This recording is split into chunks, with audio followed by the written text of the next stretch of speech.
আমাদেরকে আমাদের আল্লাহ দুনিয়া ছাড়তে বলে নাই, আখিরাত ভুলতে বলে নাই, দুনিয়া বাদ দিতে বলে নাই। আল্লাহ ওয়ালা তানসা নসিবাকা মিনাদ দুনিয়া, আল্লাহ বলছে বান্দা দুনিয়া ভুলে যেও না।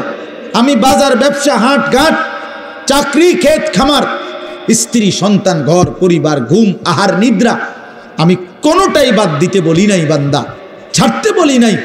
আমি আল্লাহ তোমাদের জিন্দিগি বানাইছি দুইটা, একটা হলো দুনিয়া আর একটা হলো আখেরাত।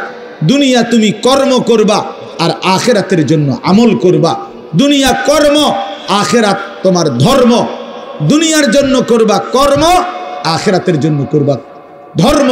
তো ধর্ম এবং কর্ম, কর্ম এবং ধর্ম মিলবে, তোমার গন্তব্য জান্নাতে হবে।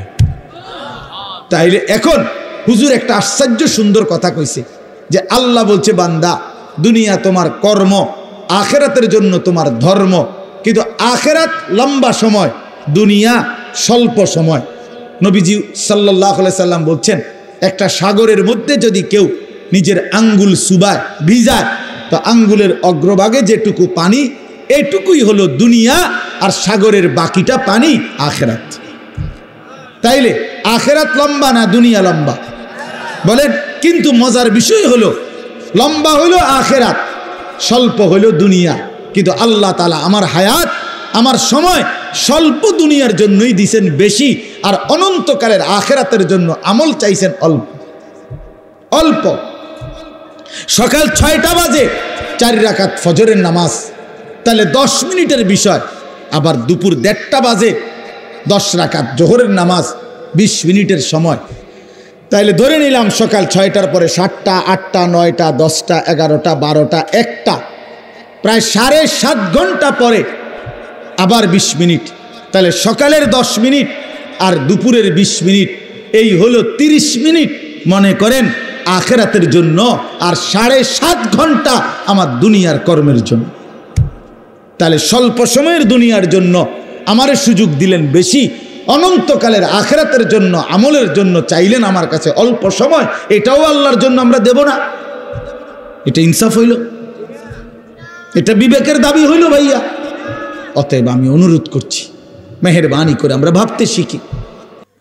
তাইলে শেষ, আমার কথা শেষ, আর অল্প একটু কথা। তাইলে আমি বলতে চাচ্ছি, আমরা যদি বুদ্ধিমান হইতাম তাইলে দুনিয়া আমাদের সুন্দরী চলে, আখেরাত সাথে নিলে দুনিয়া লস হয় না। আখেরাত সাথে নিলে 5 ওয়াক্ত নামাজ যদি কেউ মজবুত সিদ্ধান্ত নেয়, এটা কঠিন কিছু না। হালাল উপার্জনের কেউ সিদ্ধান্ত নিলে এটা কঠিন কিছু না। চরিত্র হেফাজতের সিদ্ধান্ত নিলে খোদার কসম এটা কিছুই না। আল্লাহ তাআলা হাদিসে কুদসিতে আছে, ওয়াদা দিছে, কেউ যদি আমি আল্লাহর ভয়ে চোখ হেফাজত করে, আমি তার দিলের মধ্যে ইমানের এমন স্বাদ দেব যে নগদ ইমানের মজা সে পাইতে থাকবে। খোদার কসম এটা হাদিস। মান তারাকাহা মাখাফাতি আবদালতুহু ঈমানান ইয়াজিদু হালাওয়াতাহু ফি কলবি। তাহলে গুনাহ ছেড়ে দিলে, আল্লাহকে মেনে নিলে, আল্লাহর ইবাদত করিলে খুব কঠিন কিছু না, খুব কঠিন কিছু না। এই জন্য প্রিয় ভাই আমার, বাপ আমার, এই শেষ বেলায় আমি এই অনুরোধটাই করতে চাই, আমরা যদি বুঝি আখেরাত আমাদের জিন্দিগি, পরকালের জন্যই আমাদের প্রস্তুতি, তাইলে আমাদের প্রস্তুতির আখেরাত সাজাইবার সবচেয়ে সুন্দর সিজন, শ্রেষ্ঠতম মাস মাহে রমজান। যে যত বেশি তাকায়া শুনবে, আল্লাহ তাআলা তার জিন্দিগি তত বরকত দিবে। এটা বাস্তবতা, এটা বাস্তবতা। মোবাইল আমাদের জিন্দিগির সাথে 24 ঘন্টার জন্য মিশে গেছে। এটা আসলেই উচিত না। একটা মানুষের জিন্দিগি কোনো মুহূর্তেই মোবাইল থেকে আলাদা থাকবে না, এটা কেমন ইনসাফের কথা হলো? আল্লাহর কথা হচ্ছে, কোরআনের কথা হচ্ছে, ওলামায়ে কেরাম নসিহত করতেছেন, এই সময়ও যদি আমার দিল আন্তরিক না হয় তো আর হবে কখন? আর হবে কখন? কোরআনুল কারীমের মধ্যে আছে, আল্লাহ তাআলা বলেন, ফাবিআইয়ি হাদিসিম বা'দাহু ইউমিনুন। আল্লাহ তাআলা বলেন, বান্দা এই কোরআনের চাইতে দামি আর কোন কথা বললে তুমি বিশ্বাস করতা? তুমি বলো। আল্লাহ নিজে জানতে চাচ্ছে আমাদের কাছে। ফাবিআইয়ি হাদিস, 23টা বছর আমি আল্লাহ কোরআন নাজিল করলাম, সর্বশ্রেষ্ঠ ফেরেশতাকে দিয়ে নাজিল করলাম জিব্রাইল, সর্বশ্রেষ্ঠ রাসূলের কাছে নাজিল করলাম, 23 বছর নাজিল করলাম, 30 পারা কোরআন নাজিল করলাম। আল্লাহ তাআলা জানতে চাচ্ছে আমাদের কাছে, বান্দা বলো না এরপরে এর চাইতে দামি আর কোন কথা বললে তুমি ঈমান আনতা, বিশ্বাস করতা, মেনে নিতা? তুমি বলো, তুমি বলো। এজন্য কোরআনুল কারীমের প্রতি আন্তরিক হওয়া, আল্লাহর কথার প্রতি সর্বোচ্চ মনোযোগী হওয়া, এটা আল্লাহর আদেশ, কোরআন শরীফের আদেশ এটা। ওয়া ইদা কুরিআল কুরআনু ফাসতামিউ লাহু ওয়া আনসিতু লাআল্লাকুম তুরহামুন। আল্লাহ তাআলা কোরআনে বলছে, যখন কোরআন পড়া হয় তখন তোমরা ফাসতামিউ লাহু, মনোযোগ দিয়ে শোনো, এবং ওয়া আনসিতু, চুপ থাকো, লাআল্লাকুম তুরহামুন, অবশ্যই তোমাদের উপরে রহমত বর্ষিত হবে। তাইলে দোস্ত এটা জরুরি, একজনই শুনুক, আমার কোনো অসুবিধা নাই, কিন্তু মনোযোগ দিয়ে শুনুক। গাফেল কোনোদিন লাভবান হয় না। এ খামখেয়ালি করতেছে, কেন হাসে, কেন কাঁদে। এখন মনে করেন রাত 11টা বাজে, এখন এত রাত্রে বুট খাওয়ার কি যুক্তিকতা? না কথার কথা, ইনসাফ করে বলেন ভাইয়া, মস্কারি করো না, ভাবতে শেখো। একটা বিবেক কি বলে? রাত 11টা বাজে, এটা কি যুক্তিকতা হইতে পারে? আল্লাহর কথার প্রতি খামখেয়ালি, এই অপদার্থই থেকে যায়। এই জীবনেও কোনোদিন জিন্দিগি সুন্দর হয় না, গাফেলের জীবন কখনোই সুন্দর হয় না। এই খামখেয়ালি আর কি, অবহেলা। কোরআন শরীফে আছে, আল্লাহ তাআলা স্পষ্ট বলছেন, যত লোক জাহান্নামী হবে, সমস্ত জাহান্নামী ব্যক্তির একত্রিত পরিচয় আল্লাহ বলছেন উলাইকা হুমুল গাফিলুন, এরা মূলত গাফেল। এজন্য ভাইয়া বুট বাদামও খাইও না। আমার কথা হলো, অল্প সময় দিল দিয়ে, আন্তরিকতা নিয়ে, নিজের ভালো, নিজের কল্যাণের জন্য আল্লাহর কথা শুনলে বরকত হবে, আল্লাহর কথা শুনলে বরকত হবে। লাআল্লাকুম তুরহামুন, আল্লাহ বলছে মনোযোগ দিলে, চুপ থাকলে আমি আল্লাহ তোমাদের উপরে রহমত বর্ষণ করব, রহমত বর্ষণ করব। কোরআন শরীফে আছে স্পষ্ট, ওমান আযলামু মিম্মান যুক্কিরা বিআয়াতি রাব্বিহি সুম্মা আ'রাযা আনহা। তার চাইতে বড় জালেম, পাপী আর কেউ হইতে পারে না, যার সামনে আল্লাহর কোরআন তেলাওয়াত করা হয় অথচ সে তার থেকে বিমুখ, অমনোযোগী। খোদার কসম আল্লাহ বলছে, সে সবচেয়ে বড় জালেম। ইন্না মিনাল মুজরিমিনা মুনতাকিমুন, আল্লাহ বলেন এমন পাপী, এমন নাফরমান থেকে আমি নিজে প্রতিশোধ নেব, প্রতিশোধ নেব। তার মানে জীবনভর আল্লাহ তাআলা এটা ওয়াদা দিয়ে রাখছে, আমার কথার প্রতি অবজ্ঞা করলা, তোমার প্রতিশোধ আমি নেব, তোমার বরবাদি তুমি দেখবা নিশ্চয়। এই জন্য আমরা আন্তরিক হওয়া চাই আল্লাহর কথার প্রতি। কোরআনুল কারীমের মধ্যে আছে, তাকশাইরু মিনহু জুলুদুল্লাযীনা ইয়াখশাউনা রাব্বাহুম। আল্লাহ পাক নিজে বলছে, কোরআনুল কারীমের বৈশিষ্ট্য, কোরআন যখন মুমিন শুনবে তো যাদের কলিজার ভিতরে আল্লাহর ভয় আছে, তাদের শরীরের চামড়া পশম সহ দাঁড়িয়ে যাবে, শিহরে উঠবে শরীর, সারা দেহের চামড়া নড়ে উঠবে। আল্লাহর কোরআনের বৈশিষ্ট্য এটা। হাদিসের মধ্যে আছে, আল্লাহ নবী সাল্লাল্লাহু আলাইহি সাল্লাম হযরত আব্দুল্লাহ ইবনে মাসউদ বলছেন, আমি নবীজির সামনে কোরআন পড়ে শুনাইলাম, নবীজিকে শুনাইছেন উনি। তিনি বলেন, আমি 40 আয়াত একটানা নবীজির সামনে তেলাওয়াত করলাম, মাথা নিচের দিকে নামাইয়া। 40 আয়াত পড়ার পর নবীজি আমাকে বললেন, হাসবুকাল আন, এখন থামো। এক বুজুর্গকে আমরা কিতাবে পড়ছি, কিমাতুজ জামান ইনদাল উলামা, একটা প্রসিদ্ধ আরবি কিতাব আছে, ওলামায়ে কেরামের নিকট সময়ের মূল্য। ওই বইতে আছে, এক বুজুর্গকে এক ব্যক্তি আইসা বলছে, হজরত আপনার সাথে আমি একটু কথা বলতে চাচ্ছি। হজরত বললেন, কোনো দিনই মাসআলা? বললেন না, এমনিই একটু কথা বলবো। উনি বলছেন, তাহলে তুমি সূর্যকে যেটুকু সময় তুমি কথা বলবো ওইটুকুর জন্য থামায় রাখো। কসম আমরা কিতাবে পড়ছি। উনি বলছে, তুমি সূর্যকে থামায় রাখো, যেটুকু সময় তুমি আমার সাথে কথা বলবা ওইটুকু সময়ের জন্য যদি তুমি সূর্যের গতি থামায় রাখতে পারো তাহলে কথা বলতে পারো, নাই তো আমার এইটুকু সময় তুমি নষ্ট করার কোনো অধিকার রাখো না। এই 20 মিনিট তো আমার সময়, তুমি আমার সেই 20 মিনিট নষ্ট করবা কেন? এই আধা ঘন্টা তো আমার টাইম, তুমি আমার হায়াতের আধা ঘন্টা নষ্ট করবা কেন? হ্যাঁ, প্রয়োজনীয় মাসআলা হলে বলতা, শুধু শুধু কথা, শুধু শুধু কি জামা এটা জাফানি টরে কত দিয়া লইছেন? 260 টাকা। ধুর মিয়া, 220 টাকা দিয়া সিল্লাইয়া বেছে। হ্যাঁ, আমারে কইতেন মিয়া কয় গজ লাগবে মিয়া? হ্যাঁ, আমার পরিচিত কত দোকান আছে। হ্যাঁ, এই মানে এই বলতেছে এটার উপরে বেডার এটা সিলাইয়া আজকে 3 মাস হয়ে গেছে, ওই জামাটা পরে হে এখন 220 টাকা দিয়ে কাপড় কিনে। এগুলা অপ্রয়োজনীয় কথা না, বেহুদা কথা, অনর্থক কথা। এই জন্য দোস্ত ভাইয়া, জিন্দিগি এত গাফিল হইতে নাই। সারাক্ষণই খামখেয়ালি, হাসি মজাক ঠাট্টা, এত মাতাল, এত পাগল, এত প্রতিবন্ধী। তুমি প্রতিবন্ধীর দিকে তাকায় দেখো, পাগলের দিকে মাতালের দিকে তাকায় দেখো, সে তো সারাক্ষণ অ্যাবনর্মাল। কিন্তু ইমানদার মোমেন সুস্থ মানুষ, তার জিন্দিগির হিসাব থাকে, পরিকল্পনা থাকে। আমি হাসবো কেন, কাঁদবো কেন, আমি হাঁটবো কেন, বসবো কেন, আমি ঘুমাবো কতক্ষণ, আমি জাগবো কতক্ষণ। আমার যদি জিন্দিগির কোনো হিসাব কিতাব না থাকে, এ তো অসুস্থ, এ তো পাগল মাতাল ভাইয়া। জিন্দিগি যার কোনো লক্ষ্য উদ্দেশ্য নাই, টার্গেট নাই, গন্তব্য নাই। কোত্থেকে আসলাম, কেন আসলাম, কে আমারে বানাইলেন, কেন বানাইলেন? আহা, এটা কি কোনো জিন্দিগি ভাইয়া? বলো ছেলেরা, রাতের বাজে 3টা তুমি ঘুমাও না, দিনের বাজে 10টা তুমি ওঠো না, এটা কি জিন্দিগি? রাত 3টা বাজে গেছে তুমি ঘুমাচ্ছ না কেন?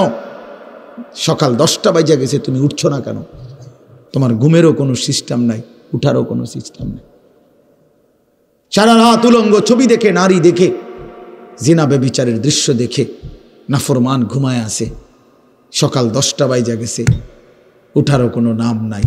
আহা, আল্লাহ নবী সাল্লাল্লাহু আলাইহি ওয়াসাল্লাম বলছেন, খোদার কসম, নবীজি বলছেন যে ফজরের নামাজ পড়ে না সে খবিস। খবিস, এটা খবিস, খবিসান নফস, ওই ব্যক্তি খবিস, কাসলান, অলস। নবীজি বলছেন, যাকা রাজুলুন বালা শাইতানু ফি উযুনাইহি, যে ফজরের নামাজ পড়ে না শয়তান তার 2 কানে পেশাব করে দেয়। শয়তান পেশাব করে দেয়। নবী সাল্লাল্লাহু আলাইহি ওয়াসাল্লাম বলেন, ফজরের নামাজ না পড়ে যেই নাফরমান ঘুম থেকে জাগে, ঘরের বাইরে বের হয়, সে শয়তানের, ইবলিসের পতাকা নিয়ে বের হয়। রায়াতুশ শাইতান, শয়তানের পতাকা নিয়ে বের হয়। এজন্য দোস্ত, আমরা এটা বোঝা উচিত। আমার কথা, প্রথম কথা এটা প্রত্যেকেই বোঝা উচিত, আমি মুসলমান, আমার একজন আল্লাহ আছেন, আমার শ্রেষ্ঠ রসুল আছেন, আমার একটা কিতাব কোরআন আছে, আমার একটা ধর্ম ইসলাম আছে। 4টি সর্বশ্রেষ্ঠ নিয়ামত আমার আছে। আল্লাহ আমার রব, মুহাম্মদ সাল্লাল্লাহু আলাইহি সাল্লাম আমার রসুল, কোরআন আমার কিতাব, ইসলাম আমার ধর্ম। এই 4টি সর্বশ্রেষ্ঠ নিয়ামত থাকার পর আমি পথহারা হব কেন? তুমি চরিত্রহীন হবা কেন? তুমি দুশ্চরিত্র হবা কেন ভাইয়া? কিসের অভাবে নষ্ট হয়ে গেল? কিসের অভাবে? খোদার 365 দিনের 1 বছরে তোমরা যেই ছেলে কোনোদিন ফজরের নামাজ পড়লা না, প্রিয় ভাই, ইনসাফের সাথে বলো, এটা মুসলমান? মুসলমানের বাচ্চা তো নিকৃষ্ট হয়। তুমি কোনো মায়ের ঘরেও জন্ম নিছ, মুসলমানের ঘরে? 365 দিনে খোদার 1 বছর কোনোদিন মনে পড়লো না ফজরের নামাজের কথা? মুসলমান এত বড় গাদ্দার হয়? মুসলমানের বাচ্চা এত বড় নাফরমান হয়? আহা, আফসোসের বিষয়। ওই মা যে 2 বছর দুধ পান করাইলেন, এই জন্যই মা যে 9টা মাস পেটে ধারণ করলেন এই জন্যই। এক মা তার সন্তানকে বুকে ধরায়া দুধ পান করাইছে 2 বছর, এই আশায় যে 16 বছর বয়সে আমার ছেলেটা দিন রাত উলঙ্গ ছবি দেখবে, নারী আর ছবি আর মাতালের মতো জিন্দিগি কাটাবে। এই ছিল মার স্বপ্ন, এই ছিল মায়ের গর্ভে ধারণ, এর উদ্দেশ্য। ইনসাফ করো ভাইয়া, ইনসাফ করো দয়া করে। দোস্ত, তোমার ভালো তোমাকেই বুঝতে হবে, তোমার কল্যাণ বুঝার তোমাকেই বুঝতে হবে। এই পৃথিবী স্বার্থপর, স্বার্থপর এই দুনিয়া। কেউ কাউরে মনে রাখে না, কেউ কাউরে মনে রাখে না, কেউ কাউরে মনে রাখে না। এই দুনিয়া, আমার যেদিন মৃত্যু হবে সেদিনও পৃথিবীতে আলো উঠবে, সূর্য উঠবে। এই রং তামাশার, এই দুনিয়ার ব্যস্ততার, এই ফুর্তি চলতেই থাকবে, কিন্তু আমি কবরে চলে যাইতে হবে। এই জন্য আমাদের প্রত্যেকেই এটা ইনসাফের সাথে ভাবা উচিত। অনিবার্য এক বাস্তবতা, প্রিয় ভাই, চিরন্তন এক সত্য যে আমাকে মরতে হবে। পৃথিবীর কোনো যুক্তি, কোনো বিশ্লেষণ, কোনো শক্তি, কোনো ক্ষমতা, কোনো বাহাদুরি দিয়েই যেহেতু মৃত্যুকে আমি আড়াল করতে পারবো না, কবরকে আমি ঠেকাইতে পারবো না, অতএব যেই পরিস্থিতির মুখোমুখি আমাকে হতেই হবে, বুদ্ধিমান বিবেকবান উচিত সেজন্য নিজে প্রস্তুতি নাও। যেহেতু কবরে যেতেই হবে আমাকে, কোনো যুক্তি নাই বলে আমি বুঝি নাই, না না বুঝলেও মরে যাবে, খেয়াল না করলেও মরে যাবে, হাসলেও মরণ, কাঁদলেও মরণ। সুখের অট্টালিকাতেও মৃত্যু হয়, জীর্ণ কুঠির কুড়ে ঘরেও মৃত্যু হয়। জীবনে যে কোনোদিন সুখ দেখে নাই সেও মরে যাবে, জীবনে যে কোনোদিন দুঃখ দেখে নাই সেও মরে যাবে।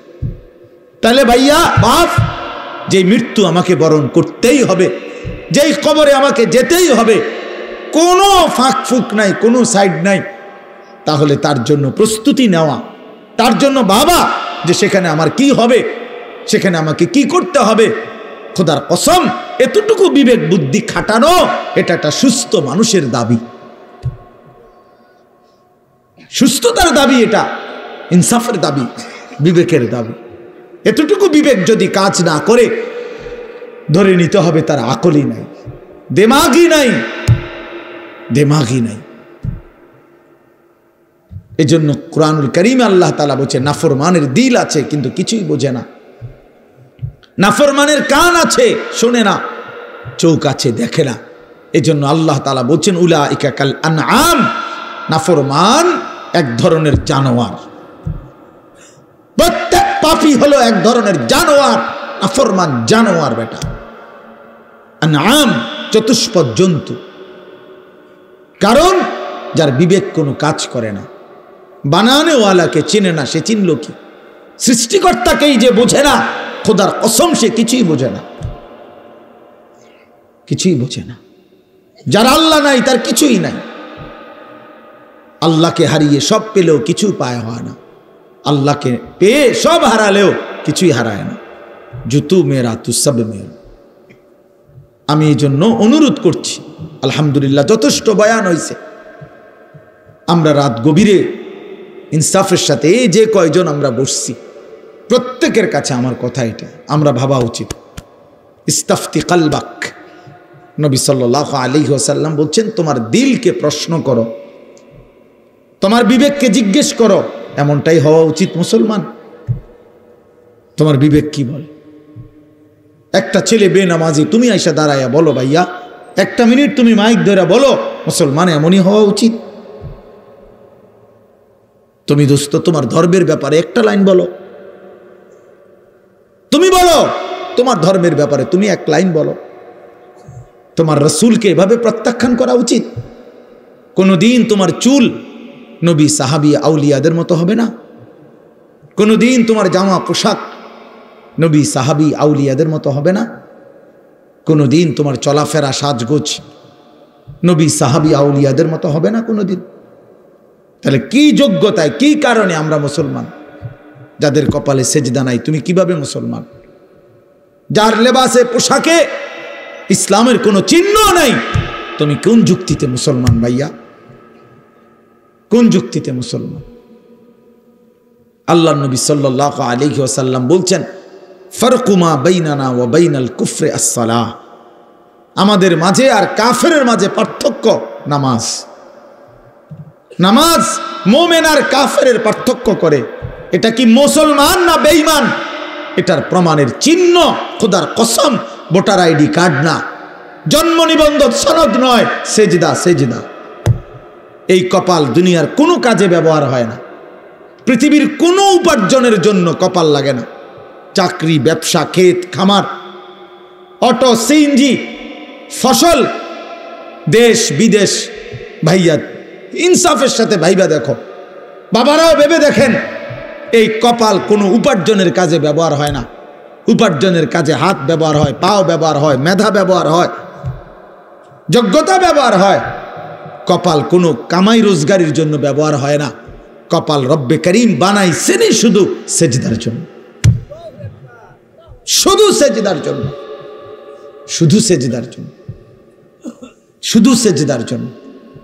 এই জন্য যে কপালে সেজদা নাই ওইটা মানুষের বাচ্চা না, যে কপালে সেজদা নাই ওটা মুসলমানের বাচ্চা না, ওটা মানুষের বাচ্চা না। যে জিন্দিগি সেজদাবিহীন জিন্দিগি ওইটা জন্তু জানোয়ারের জিন্দিগি। কোরআন শরীফে আছে, কোরআন শরীফে স্পষ্ট আছে, সূরা আরাফের মধ্যে আছে। আল্লাহ বলছেন, ওয়াত্তাবা হাওয়াহু ফামাসালুহু কামাসালিল কালব। প্রিয় বন্ধু শোনো মিয়া, আল্লাহ বলছে মনের ইচ্ছা মতো যে চলে, মনের চাহিদার যে অনুসরণ করে। কেন নামাজ পড়ো না? তোমার মন চাইছে দেখে পড়ো না। কেন সারা রাত নারী দেখলা, ছবি দেখলা সারাদিন? তোমার মন চাইছে দেখে। কেন তুমি পেশাব পায়খানার পরে ঢিলা কুলুক টয়লেট পেপার পাক পবিত্র ঠিক মতো হও না? কেন? তোমার মন চাইছে দেখে। কেন তোমার জবানে একবারও তোমার মালিকের নাম উচ্চারণ হয় না? তোমার মন চাইছে এই জন্য। তুমি যা ইচ্ছা তাই করতেছ, কেউ তোমারে বাধা দিচ্ছে না। আল্লাহর কসম, আল্লাহ কোরআনে বলছে, এই যে মনের ইচ্ছা মতো যে চলে, ওয়াত্তাবা হাওয়াহু, যে তার মনের চাহিদার অনুসরণ করে, ফামাসালুহু কামাসালিল কালব, আল্লাহ বলে তার উদাহরণ হলো, তার দৃষ্টান্ত হলো কুত্তার মতো, কুত্তার মতো, কুত্তার মতো, কুত্তার মতো, কুত্তার মতো। এটা ওই জিন্দিগি কুত্তার জিন্দিগি, ওই জিন্দিগি কুত্তার জিন্দিগি, যে জিন্দিগিতে তার মালিকের গোলামি নাই। এই জন্য মনে রাখো, যাদের কপালে ছেলেরা সেজদা নাই, তোর জিন্দিগি কুত্তার জিন্দিগি, মনে রাখিস। আমার নাম মনে রাখিস, আমি বলছি, আমার নাম আনিসুর রহমান, আমার নাম মনে রাখো। ওই জীবন কুত্তার জীবন, যে জীবনে সেজদা নাই। ওই জিন্দিগি জানোয়ারের জীবন, যে জীবনে মালিকের গোলামি নাই, আল্লাহর নাফরমানি যে জীবন। কেন সেজদা দিবা না? তুমি মানুষ না? তুমি জানোয়ার? তুমি কুকুর? তুমি বিড়াল? তুমি শূকর? তুমি সেজদা দিবা না কেন? তুমি এক পবিত্র মায়ের ঘরে জন্ম নিছ, তুমি এক ইমানদারের সন্তান, তুমি কেন সেজদা দিবা না? বলুন বাপ, আপনারা যারা বাবা আছেন, আপনাদের কাছে আপনারা বুঝাপড়া করেন। মুসলমান যদি হয়ে থাকেন, বুঝাপড়া করেন নিজের ছেলের ব্যাপারে। আরে ছেলের বিদেশ পরে বেটা, ছেলের দুনিয়া পরে, ছেলের ঘর বাড়ি বিল্ডিং সোফা ফার্নিচার পরে মিয়া, আগে ছেলের সাথে বোঝাপড়া করেন। তুই যদি মুসলমানের বাচ্চা হয়ে থাকস, কেন ফজরের নামাজ পড়বি না? আমি যদি তোর বাপ হয়ে থাকি, তুই যদি আমার সন্তান হও, তাহলে ইমানদারের সন্তান কেমনে বেনামাজি হয়? ইমানদারের মেয়ে কেমনে বেপর্দা হয়? ইমানদারের স্ত্রী কেমনে বেপর্দা হয়? ইমানদারের সন্তান কেন 24 ঘন্টা আল্লাহর নাফরমানি করবে? আপনি তারে আল্লাহ চিনাইতে পারলেন না, জীবনে কি চিনাইলেন? আপনি তাকে বানানে ওয়ালা চিনাইতে পারলেন না। আহা বন্ধু, করলেনটা কি? আহারে বাপ, কি করলেন আপনি? কার জন্য সোফা বানাইলেন? কার জন্য খাট বানাইলেন? আপনার বানানো খাটে আপনার অসভ্য সন্তান সারা রাত উলঙ্গ ছবি দেখে। আপনার বানানো সোফাতে বসে আপনার স্ত্রী ছেলে মেয়ে রঙিন সিনেমায় নর্তকীর নাচ দেখে টেলিভিশনে বসে বসে। সফলতা এটা? এটা সফলতা, এটা কামিয়াবি আপনার, এটা কামিয়াবি। তো কি বুঝাইতে চাইলেন? এর দুর্বিবেক নাই বাবার, এতটুকু বিবেক হবে না? কোরআন শরীফে আছে সূরা হুদের মধ্যে নূহ আলাইহিস সালাম ওনার বেঈমান সন্তানের জন্য যখন ডুবে যাচ্ছিল দোয়া করছিল, ইন্না ইবনি মিন আহলি, এই শব্দটা বলছিল নূহ নবী, আল্লাহ ওই যে ছেলেটা ডুবে যাচ্ছে এটা আমার পরিবার, আমার বংশধর, আমার সন্তান। এই কদ্দুর কথা শুধু কইছে, এক দূরে শুধু কইছে, আর কিচ্ছু বলে নাই যে আল্লাহ তারে মাফ করে দেন, তারে মুক্তি দিয়া দেন, তারে ডুবানির থেকে বাঁচায় দেন, কিচ্ছু কয় নাই। এই কথা এখানে শুধু কইছে, আল্লাহ ওই যে ছেলেটা আমার পরিবার, আমার সন্তান। মানে মনের আবেগে আর কিছু কইতেছে না। কোরআন শরীফে আছে আল্লাহ তাআলা কোরআনের আয়াত নাজিল করছে, আল্লাহ ওয়াহি নাজিল করছে, ইয়া নূহ, হে নূহ, ইন্নাহু লাইসা মিন আহলিক, সাবধান ওটা তোমার সন্তান না। সরাসরি কোরআন শরীফ, এটা তোমার সন্তান নয়। ইন্নাহু আমালুন গায়রু সালিহ, এটা বেআমল, গায়রু সালেহ। আমলে সালেহকে কি বলে? নেক আমল বলে। তাহলে আমলে গায়রে সালেহ এটাতে কি বলে? বদ আমল। এটা আপনারা বুঝছেন না কথা? এটা সহজ কথা।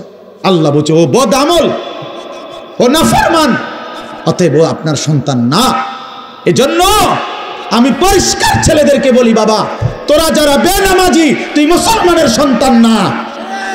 মনে রাখিস বেটা, তুই লাওয়ারিস, তুই বেওয়ারিস, তোর কোনো মা নাই, তোর কোনো বাবা নাই, তোর কোনো পিতৃ পরিচয় নাই। মোবাইলের ওই নর্তকী তোর পরিচয়, মোবাইলের ওই উলঙ্গ নারী তোর পরিচয় হইতে পারে না। তুই কোনো মুসলমানের বাচ্চা না, ইমানদারের সন্তান নাফরমান হয় না। মনে রাখো। দেখো নারী, দেখো আরো দেখো, 16 বছর বয়সেই এত নারী দেখে ফেললা, 18 বছর বয়সেই এত উলঙ্গ ছবি দেখে ফেললা, বাকি জিন্দেগি কি করবা? বাকি জীবনটা কি করবা? সব তো দেখেই লাইলা, সব তো দেখেই ফেললা, পৃথিবী তো বোগে করে ফেললা। এবার লাথি দিয়া ফেরেশতা জাহান্নামে ফেলানো ছাড়া আর বাকি কি? সব তো দেখেই লাইলা।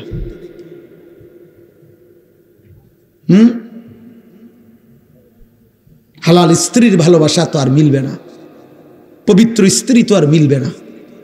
আল্লাহ কোরআনে ওয়াদা দিছে, যেই পুরুষ খবিস, অসৎ চরিত্রের, আল্লাহর ওয়াদা তার স্ত্রীও মিলবে খবিস।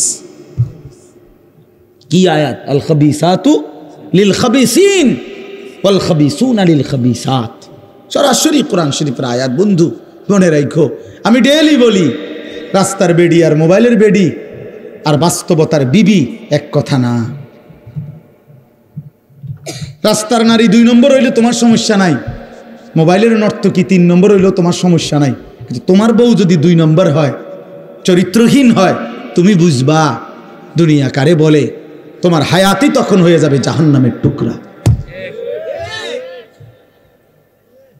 এজন্য প্রিয় সন্তান মনে রাখো, এত অল্প বয়সে এত নষ্ট হইও না, এত কম বয়সে এত চরিত্রহীন হইও না, এত চালাক ভাইব না নিজেরে, এত চালাক ভাইব না, এত বুদ্ধিমান মনে করো না। তোমরা অনেক চালাক মনে করতেছো নিজেরে। কেন? বাপে কিছু কয় না, মায়ে কিছু বলে না। আহা, আমি আজকেও বলছি সাদ ভাই, আমার জীবনের সবচেয়ে আশ্চর্য লাগে, আহারে একটা ছেলের 18 বছর বয়স, এক ওয়াক্ত নামাজ পড়ে না, সারাদিন মোবাইল, চুলের বাহার, সারাদিন বন্ধুদের আড্ডায় শেষ। একটা মা, আপন মা, বাপ, আত্মীয় স্বজন, পাড়া পড়শি, কেউ তারে কদ্দুর ডাকে না। কিরে বাবা, একটা ছেলে ভাইবো ভাইয়া, তোমারে শুধু বলি, তুমি একটাবার ইনসাফের সাথে ভেবে দেখো, তুমি প্রতিনিয়ত গুনাহ আর অশ্লীলতার মধ্যে ডুবে যাচ্ছ, কিন্তু কেউ তোমারে কদ্দুর ডাকেও না। কিরে বাবা তুই এরম করস কা? আহারে তোর কি আল্লাহ নাই, আখেরাত নাই? তোর কি বাবা কবর নাই? কেউ তারে কদ্দুর মনে করায় না। এমন অভিশপ্ত হইল কেন? ইনসাফ কি বলে, মানে ওরে কেউ ডাকে না কা, আপন মাও আপন সন্তানকে ডাকে না, বাবাও ডাকতেছে না, কেউ তারে ফিরাচ্ছে না। তোমারে সবাই ছেড়ে দিছে কেন বাবা? এর মূল কারণ মনে রাখেন, ছেলেরা বাপ মনে রাখো, যার উপরে আল্লাহর লানত পড়ে, খোদার লানত, তারে গোটা সৃষ্টি ঘৃণা করে, তোমারে আর কেউ পছন্দ করে না, এজন্য কেউ তোমারে আর ডাকে না। আমি যদি আমার ছোট ভাই হয়, আমি যদি তার অন্যায়ের কারণে ডাইকা এনে থাপ্পড় দেই, মারি, শাসন করি, এটা তার জন্য কল্যাণ, কারণ আমি তারে ফিরাই আনলাম। আরেক হইলো আমি তার সাথে এতটা রাগ করলাম যে যা, তোর যেটা মনে কর তুই এটা কর, ফিসা দিয়া ফির তোর কপালে তুই যা, আমি তোরে কোনোদিন ডাকবো না, বলবো না, ছুঁইবো না, যা মন চায় তুই যা কর। তোর বাহ্যিক দৃষ্টিতে তো মনে হবে তারে মারি নাই, থাপ্পড় দেই নাই, কিন্তু তার তো অনন্তকালটা শেষ, তার ভবিষ্যৎটা শেষ, তার লাইফটা তো শেষ। তার চাইতে ভালো ছিল তারে মারা, কিল কনি ঘুষি দিয়া হইল ফিরাইয়া আনা, এটা উত্তম ছিল না? এজন্য তোমারে ফিরাবে না কেন? তোমরা যারা সারা দিন রাত এক ওয়াক্ত নামাজ পড়ো না, কোনোভাবেই আল্লাহ আখিরাত পরকালের কিছুই বুঝো না, এমন অভিশপ্ত, মাত্র 18 বছর বয়সে খোদার গজব পড়লো তোমার উপরে, আল্লাহর লানত পড়লো কেন? 18 বছর বয়সে এত বড় নাফরমান হয়ে গেল কেন? 20 বছর বয়স না হইতেই বাবা তুমি এত বড় আল্লাহর অভিশপ্ত বান্দা হয়ে গেল কেন, যে কেউ তোমার আর পছন্দ করে না, কেউ ডাকে না? আমি একটু আগেও বলছি বয়ানে, আমার মার বয়স 75 বছর, আমার আম্মার বয়স, আমার বয়স 44 বছর। আমি আজকে 21 বছর ওয়াজ মাহফিলের এই জিন্দিগি আমার, আলহামদুলিল্লাহ। আমার 4টা সন্তান আছে বাবা, আমার 4টা ছেলে মেয়ে আছে। আমার এই 44 বছর বয়সেও আমার আম্মা 75 বয়স্ক মহিলা, এখনো আমার মা আমারে কথা হইলেই বলে, হুত নামাজ শুনি, খোদার কসম মা আমারে এখনো জিগায়, ফুত নামাজ পড়ছুনি, নামাজ পড়ছো। আমার সন্তানদেরকে দেখলো জিগায়, নাতি নামাজ পড়ছুনি। আমার মা আমারে আজও বলে, হুত কত হানে ওয়াজে যাও, মানুষের লোকে চাইও টাকা পয়সা লইয়া, কি করো না, কষ্ট দিও না, ঝামেলা করো না। কতবার যে কইছে মা আমার এই কথাইটা, শতবার কইছে মা আমারে আমার এই জীবনে। কিরে ভাইয়া, 75 বছর বয়স্ক মা তো আমার 44 বছর বয়সী সন্তানকে আজও ডাকে যে ফুত নামাজ পড়ছুনি, তোমার বয়স মাত্র 18 বছর, তোমারে কেন কেউ ডাকে না? তোমার জীবনে এত বড় অভিশপ্ত হলো কেন? নুয়াল্লিহি মা তাওয়াল্লা ওয়া নুসলিহি জাহান্নাম ওয়া সাআত মাসীরা।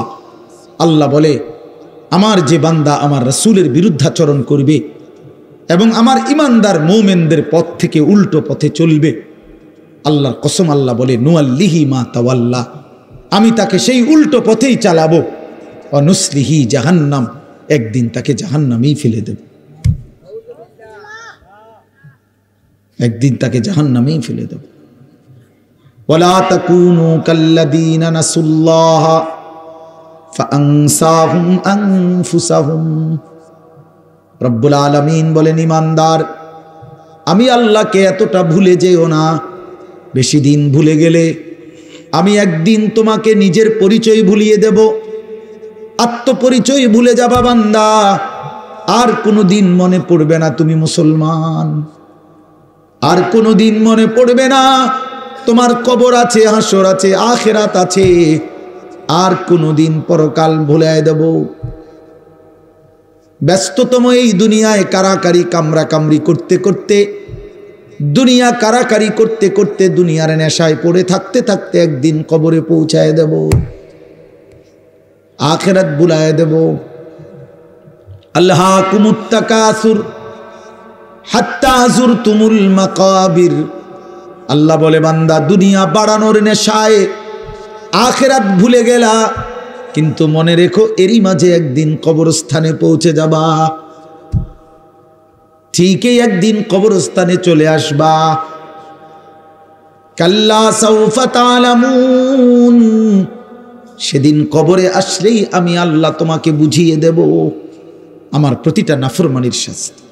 এজন্য প্রিয় বন্ধু, আমার মূল বক্তব্য এবার ইনসাফের সাথে বুঝেন। সবাই আলহামদুলিল্লাহ মনোযোগী হয়েছেন, আমরা কম হই কিন্তু মনোযোগী হইছি। এই যে আন্তরিকতা নিয়ে এখন শুনতেছেন, এবার একবার এতক্ষণের ধমকা ধমকি মূল মাকসাদ দোস্ত, খোদার কসম আমি কোনো কারোর সাথে ঝগড়া করে বসছি না। ঝগড়া করে বসছি ভাইয়া এমন তো না যে কারোর সাথে আমার কাজ্জা ঝগড়া হয়েছে। এই এতগুলো ধমকের মাকসাদ তো ফিরাইতে চাই, তোমার বিবেক জাগাইতে চাই, ইমানদারের বিবেক জাগাইতে চাই। এই জন্য এতগুলো শক্ত কথা বললাম। অর্থ হইল দিলটা জাগুক, ইনসাফ আসুক, বিবেক আসুক, জাগুক। তো যদি আমরা বুঝি আমরা মুসলমান, আমরা মোমেন, তাইলে বাপ আমাদের জিন্দিগি আখেরাত, আমাদের জীবন দুনিয়া না। দুনিয়া আমাদেরকে অল্প সময়ের জন্য দেওয়া হয়েছে, মূলতই আমাদের যাবতীয় হাসি কান্না আনন্দ বেদনা, আমাদের জিন্দিগির যাবতীয় প্রস্তুতি খোদার কসম আখেরাতের জন্য। আখেরাতের জন্য আমাদের সত্যিকার অর্থে আমরা একটা মিনিট আমার শায়েখ আরিফ বিল্লাহ হাকিমুন নফস আল্লামা মুফতি মুশতাকুন নবী কাসিমি হুজুর আমার মাদ্রাসায় কয়দিন আগে বয়ান করছিলেন। 8ই ফেব্রুয়ারি আমি আমার মাদ্রাসায় কিশোর যুবক ছেলেদের জন্য আলাদা ইসলাহি মজলিসের আয়োজন করছিলাম বয়ানের। 16 বছর থেকে 30 বছর বয়সী, শুধু এই বয়সী ছেলেদের জন্য প্রায় 600 ছেলে উপস্থিত হয়েছিল। তখন হজরত বলছিলেন ওইখানে বয়ানে যে ভাইয়া আমাদের জিন্দিগি দুইটা, আমাদেরকে আমাদের আল্লাহ দুনিয়া ছাড়তে বলে নাই, আখেরাত ভুলতে বলে নাই, দুনিয়া বাদ দিতে বলে নাই। আল্লাহ ওয়ালা তানসা নাসিবাকা মিনাদ দুনিয়া, আল্লাহ বলছে বান্দা দুনিয়া ভুলে যেও না। আমি বাজার ব্যবসা হাট ঘাট চাকরি ক্ষেত খামার স্ত্রী সন্তান ঘর পরিবার ঘুম আহার নিদ্রা আমি কোনোটাই বাদ দিতে বলি নাই বান্দা, ছাড়তে বলি নাই। আমি আল্লাহ তোমাদের জিন্দিগি বানাইছি দুইটা, একটা হলো দুনিয়া আর একটা হলো আখেরাত। দুনিয়া তুমি কর্ম করবা আর আখেরাতের জন্য আমল করবা। দুনিয়া কর্ম, আখেরাত তোমার ধর্ম। দুনিয়ার জন্য করবা কর্ম, আখেরাতের জন্য করবা ধর্ম। তো ধর্ম এবং কর্ম, কর্ম এবং ধর্ম মিলবে, তোমার গন্তব্য জান্নাতি হবে। তাইলে এখন হুজুর একটা আশ্চর্য সুন্দর কথা কইছে যে আল্লাহ বলছে বান্দা দুনিয়া তোমার কর্ম, আখেরাতের জন্য তোমার ধর্ম। কিন্তু আখেরাত লম্বা সময়, দুনিয়া স্বল্প সময়। নবীজি সাল্লাল্লাহু আলাইহি সাল্লাম বলছেন একটা সাগরের মধ্যে যদি কেউ নিজের আঙ্গুল চুবায় ভিজায়, তো আঙ্গুলের অগ্রভাগে যেটুকু পানি এটুকুই হলো দুনিয়া, আর সাগরের বাকিটা পানি আখেরাত। তাইলে আখেরাত লম্বা না দুনিয়া লম্বা বলেন? কিন্তু মজার বিষয় হলো লম্বা হলো আখেরাত, স্বল্প হলো দুনিয়া। কিন্তু আল্লাহ তাআলা আমার হায়াত, আমার সময় স্বল্প দুনিয়ার জন্যই দিয়েছেন বেশি, আর অনন্তকালের আখেরাতের জন্য আমল চাইছেন অল্প অল্প। সকাল 6টা বাজে 4 রাকাত ফজরের নামাজ, তাহলে 10 মিনিটের বিষয়। আবার দুপুর 1:30টা বাজে 10 রাকাত জোহরের নামাজ, 20 মিনিটের সময়। তাইলে ধরে নিলাম সকাল 6টার পরে 7টা 8টা 9টা 10টা 11টা 12টা 1টা, প্রায় 7.5 ঘন্টা পরে আবার 20 মিনিট। তাহলে সকালের 10 মিনিট আর দুপুরের 20 মিনিট, এই হলো 30 মিনিট মনে করেন আখেরাতের জন্য, আর 7.5 ঘন্টা আমার দুনিয়ার কর্মের জন্য। তাহলে স্বল্প সময়ের দুনিয়ার জন্য আমারে সুযোগ দিলেন বেশি, অনন্তকালের আখেরাতের জন্য আমলের জন্য চাইলেন আমার কাছে অল্প সময়। এটাও আল্লাহর জন্য আমরা দেব না? এটা ইনসাফ হইল? এটা বিবেকের দাবি হইল ভাইয়া? অতএব আমি অনুরোধ করছি মেহেরবানি করে আমরা ভাবতে শিখি। তাইলে শেষ, আমার কথা শেষ, আর অল্প একটু কথা। তাইলে আমি বলতে চাচ্ছি আমরা যদি বুদ্ধিমান হইতাম তাইলে দুনিয়া আমাদের সুন্দরী চলে, আখেরাত সাথে নিলে দুনিয়া লস হয় না। আখেরাত সাথে নিলে 5 ওয়াক্ত নামাজ যদি কেউ মজবুত সিদ্ধান্ত নেয়, এটা কঠিন কিছু না। হালাল উপার্জনের কেউ সিদ্ধান্ত নিলে এটা কঠিন কিছু না। চরিত্র হেফাজতের সিদ্ধান্ত নিলে খোদার কসম এটা কিছুই না। আল্লাহ তাআলা হাদিসে কুদসিতে আছে, ওয়াদা দিছে, কেউ যদি আমি আল্লাহর ভয়ে চোখ হেফাজত করে আমি তার দিলের মধ্যে ইমানের এমন স্বাদ দেব যে নগদ ইমানের মজা সে পাইতে থাকবে। খুদার কসম এটা হাদিস। মান তারাকাহা মাখাফাতি আবদালতুহু ঈমানান ইয়াজিদু হালাওয়াতাহু ফি কলবি। তাহলে গুনাহ ছেড়ে দিলে, আল্লাহকে মেনে নিলে, আল্লাহর ইবাদত করিলে খুব কঠিন কিছু না, খুব কঠিন কিছু না। এই জন্য প্রিয় ভাই আমার, বাপ আমার, এই শেষ বেলায় আমি এই অনুরোধটাই করতে চাই, আমরা যদি বুঝি আখিরাত আমাদের জিন্দেগি, পরকালের জন্যই আমাদের প্রস্তুতি, তাইলে আমাদের প্রস্তুতির আখিরাত সাজাইবার সবচেয়ে সুন্দর সিজন, শ্রেষ্ঠতম মাস মাহে রমজান। মাহে রমজান আমাদের সামনে একদম মুখোমুখি, শাহরু রমাদান, রমজান মাস। এই রমজান মাসটাকে কদর করার কথা আমি বলতে চাই, এটাই আমার শেষ আহ্বান। কেউ যদি বুঝি আমরা আমার আখিরাতি মূল, আমার দুনিয়া সামান্য, তাহলে আমাদের উচিত মাহে রমজানের প্রস্তুতি নেওয়া, মাহে রমজানের প্রস্তুতি নেওয়া। মাহে রমজান আল্লাহ নিজের, এই যে প্যান্ডেল আপনারা সাজাইছেন সুন্দর করে মাহফিলের জন্য, খোদার কসম আল্লাহ তাআলা বলে, বান্দা রমজান আমি নিজ হাতে সাজিয়েছি আমার বান্দাকে জান্নাত দেওয়ার জন্য, জাহান্নাম থেকে বাঁচাবার জন্য। যদি বলি আল্লাহ কেমনে সাজাইলেন, আল্লাহ তাআলা বলেন, শুনো আমার সাজানোটা তোমরা শুনো। এক, আমি আল্লাহ জান্নাতের সব দুয়ার খুলে দিয়েছি। দুই, জাহান্নামের দরজাগুলো বন্ধ করে দিয়েছি। তিন, সমস্ত শয়তান এবং দুষ্ট জিন শেকলে বন্দি করে দিয়েছি। এবার আসো রমজানের ভিতরে আমি আল্লাহ তাআলা রমজানের প্রথম দশক রহমত দ্বারা সাজিয়েছি, মাঝের দশক মাগফিরাত দ্বারা সাজিয়েছি, শেষ দশক নাজাত দ্বারা সাজিয়েছি। এবার আসো ইবাদত, সারা বছরের ইবাদতের সাথে আমি আরো নতুন নতুন কতগুলো ইবাদত রমজানে যোগ করেছি। কি? এক মাসের পূর্ণ রোজা, এক মাসের পূর্ণ 20 রাকাত তারাবি, এক মাসের জন্য ইফতার, এক মাসের জন্য সাহারি। এই চারোটাই ইবাদত। ইফতারও ইবাদত, সাহারিও ইবাদত। সাহারি বুঝুন তো না, রাত্রির খাবার। এরপরে রোজাটাও ইবাদত, এরপরে 20 রাকাত তারাবিও ইবাদত। আল্লাহ বলেন এরপরে শেষ দশক, শেষের 10 দিন এতেকাফ, মসজিদের এতেকাফ আমি এর দ্বারা সাজিয়েছি। শেষ দশকের বেজর রাত্রিগুলো আমি আল্লাহ তাআলা সবে কদরের দ্বারা সাজিয়েছি। সুবহানাল্লাহ। এরপরে আল্লাহ বলেন নেকির হিসাব, নেকির হিসাব হইল একটা নফল একটা ফরজের সমান, একটা ফরজ 70টা ফরজের সমান। একজন রোজাদারকে ইফতার করাইলে 3টা পুরস্কার, গুনাহ মাফ, জাহান্নাম থেকে মুক্তি, রোজাদারের সমপরিমাণ নেকি, সমপরিমাণ নেকি। আল্লাহ তাআলা বলে, বান্দা এতভাবে আমি আল্লাহ রমজানকে সাজাইলাম, উদ্দেশ্য কি? শুধু তোমাকে জান্নাত দেব, তোমাকে আমি জান্নাত দিতে চাই বান্দা, তুমি নেও বান্দা, লাআল্লাকুম তাত্তাকুন। আল্লাহ বলছে 1 মাসে মুত্তাকি বানিয়ে দেব, 1 মাসে তুমি আমার গুনাহ ছেড়ে দাও, আমার একটা রমজান তুমি কদর করো বান্দা, আমি তোমারে মুত্তাকি বানিয়ে জান্নাতি বানিয়ে দেব। এই জন্য আল্লাহ বলছে শাহরু রমাদান। যে আয়াতটা আমি পড়েছি, আল্লাহ নিজে রমজান মাস, এই শব্দ রমজান মাস আল্লাহ নিজে কোরআনে উল্লেখ করছে। এই জন্য রমজান মাস এটা উচ্চারণ হয় বছরে কতদিন জানেন? প্রতিদিন, প্রতিদিন, প্রতিদিন। কেমনে? কারণ 24 ঘন্টা পৃথিবীতে কোথাও না কোথাও আল্লাহর কোরআন তিলাওয়াত হয়। আর শাহরু রমাদান এই শব্দ অতএব জমিনে 24 ঘন্টায় কোথাও না কোথাও কারো না কারো জবানে উচ্চারিত হয়। সারা বছর রমজানের কথা আলোচিত হয়। নাহলে এই শব্দ শাহরু রমাদান কোরআন শরীফের শব্দ না, তাহলে এটা কেউ না কেউ তো পড়তেছে, কেউ সবক দিতে আসে, কেউ শুনানি চলতে আসে। মানে 24 ঘন্টা আল্লাহর জমিনে সারা বছর এক আওয়াজ উচ্চারিত হয়, রমজান মাস, রমজান মাস, রমজান মাস, শাহরু রমাদান। আল্লাহ এবার বলে, বান্দা শোনো, এই মাসের পরিচয় আমি বললাম, আমার পরিচয় আমি দেই আমার মাসের। আল্লাযী উনজিলা ফীহিল কোরআন, এটা সেই মাস যে মাসে কোরআন নাজিল করা হয়েছে। কোরআন নাজিল করাতে এই মাস দামি।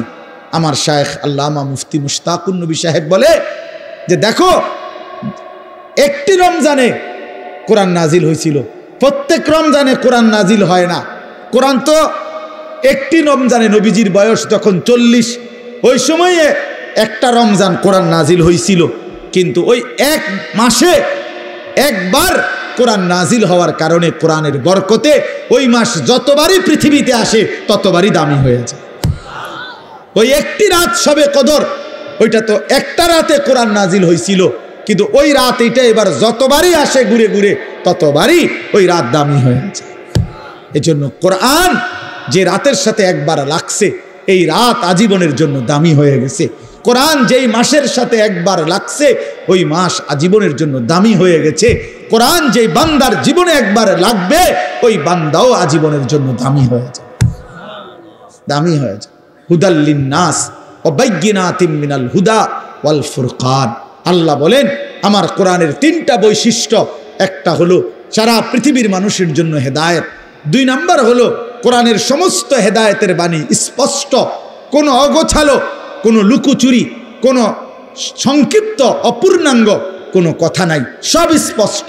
আর 3 নাম্বার হলো কোরআনই হচ্ছে একমাত্র সত্য মিথ্যা, ন্যায় অন্যায়, জায়েজ না জায়েজ, হালাল হারাম, বৈধ অবৈধ, উচিত অনুচিতের মাপকাঠি। ফুরকান, ফুরকান।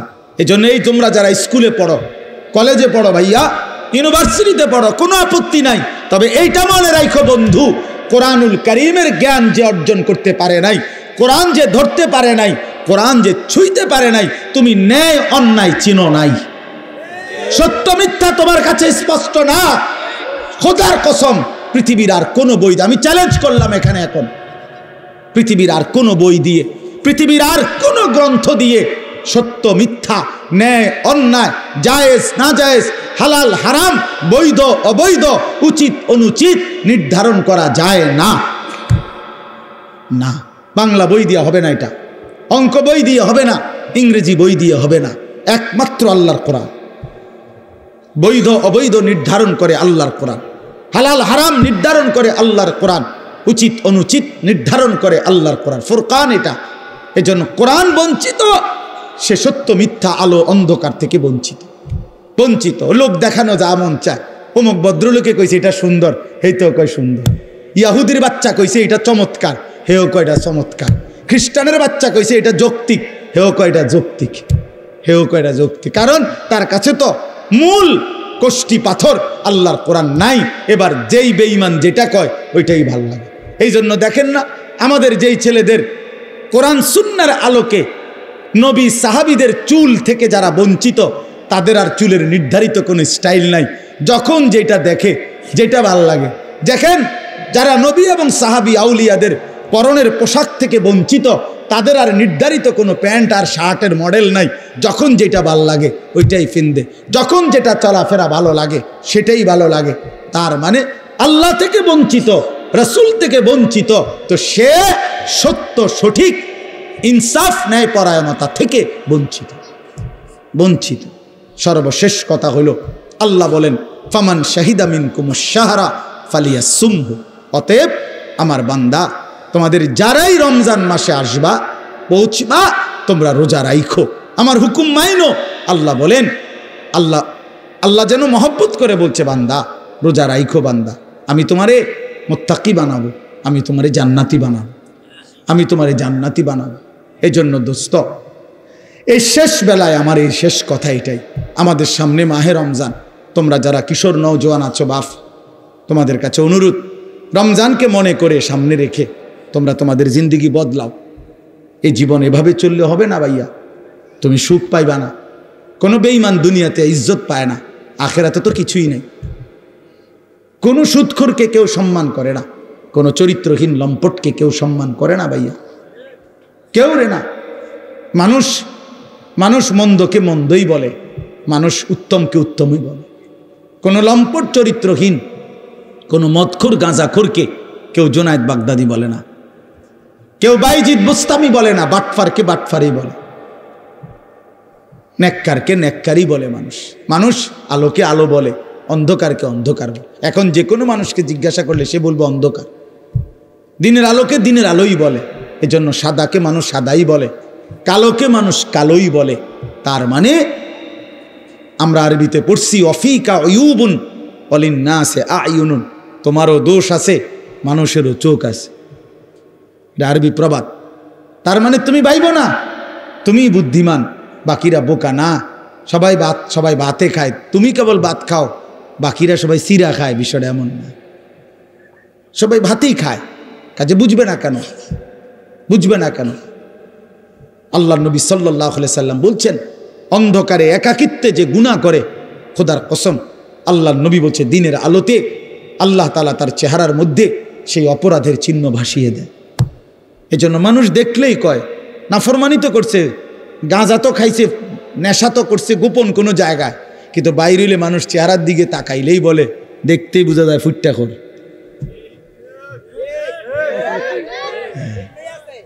ফুট্টাখোর, বাবাখোর, ডালখোর। হ্যাঁ, বুঝেন নাই? চেহারা দেখলেই বোঝা যায়। আমি তো এই জন্য অনেক সময় বলি যে অনেক ছেলে আছো তোমরা, তোমাকে সমবয়সী বন্ধু, তোমার চুল এবং তোমার স্টাইল দেখে কয় দোস্ত তোরে সেরকম লাগে। তা আমি বলি যে তুমি একটাবার জিঙ্গাইলা না দোস্ত, সেরকম তো লাগে বুঝলাম, সে এটা কেডা? সে কে? যার মতো লাগে সে কে? তুমি তো আমার একটা কারো না কারো মতোই কইতে চাইছো যে সেরকম লাগে, তো সেরকমটা কে? সে কে? তাইলে দেখবা সে কইব দোস্ত তোমারে ফুট্টাখোর বাবাখোরের মতো লাগে, তোমারে ডালখোর নেশাখোরের মতো লাগে, ইয়াবাখোর লম্পটের মতো লাগে বেটা। এই জন্য দুশ্চরিত্রকে কেউ ইজ্জত করে না, বেহায়া নারীকে কেউ সম্মান করে না। কোনো বেপর্দা নারীকে দেখে রাস্তার কোনো লম্পট, কোনো বখাটে দুশ্চরিত্র মানুষ যারা নারীকে দেখে, বেহায়া বেপর্দা নারীকে, তাকে নিয়ে কেউ রাবেয়া বসরির কল্পনা করে না, রাবেয়া বসরির কল্পনা করে না, তাকে নিয়ে অসভ্য কল্পনাই করে, উলঙ্গ কল্পনাই করে।